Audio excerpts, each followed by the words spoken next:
రాజ్యాంగ పరిరక్షణ కోసం మావోయిస్టులు జనజీవన స్రవంతిలో కలవడం మార్పుకు నిదర్శనమని మంత్రి శ్రీధర్ బాబు అన్నారు. గ్రామ ప్రజలకు సంబంధించిన సమస్యలు కానీ ఈరోజు పేదవారు పడతా ఉన్న ఇబ్బందులు కానీ మీకు చెప్పనక్కర్లేదు.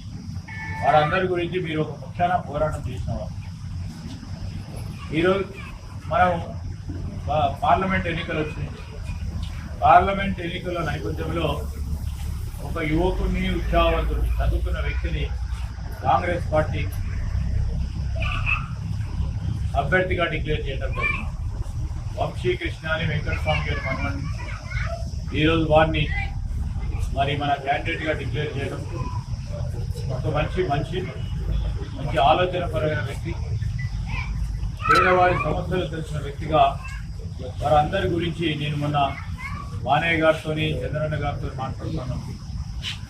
మీరందరితో కూడా ఒకసారి మాట్లాడి వారి అభ్యర్థిత్వాన్ని బలపరిచే విధంగా చెప్పాలని వారిని కోరినాం. ఈరోజు సరెండర్ అయిన సోదరులకు, సోదరులకు మీరు అడిగిన రేపు 3 ప్రధానమైన అంశాలు ఉన్నాయి.